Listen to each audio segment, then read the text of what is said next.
Hi everyone, my name is Amy, and in this video, I'll show you how to add the Popper search widget to your Divi website. A search bar helps visitors quickly find the content they're looking for, making your website easier to navigate and more user-friendly. So let's get started. First, go to your Popper dashboard. Then click on Websites. After that, click on Add New Website and enter your Divi website link. Once you've added the link, click on Add Website. Next, go to your WordPress dashboard. In the Plugins section, search for the Popper plugin, then install and activate it. After activation, click on Popper from the left sidebar.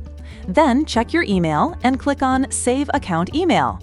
Now go to your Popper dashboard. Once you're there, click on Widgets, and after that, click Create New Widget. Now search for Search in the widget library and open it. After that, choose a layout according to your preference. Once the widget editor opens, you'll see the search bar preview on the right side and the settings on the left side. In the Content tab, you need to enter the search engine ID and API key. After entering them, click Verify and Save Credential. You can follow the provided steps in the widget to get the search ID and API key. Next, go to the Templates tab.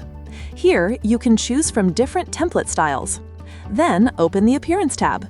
In this section, you can change the background, pop-up background, text color, and accent color. In Search Settings, you can change the placeholder text and set the maximum number of results to show. Once you're happy with the customization, click Publish Widget. After that, the installation code will appear. Copy the installation code and go to your Divi site editor. Now add a code block, paste the code inside it, and save your changes. Once your website is live, refresh the page and your widget will appear successfully.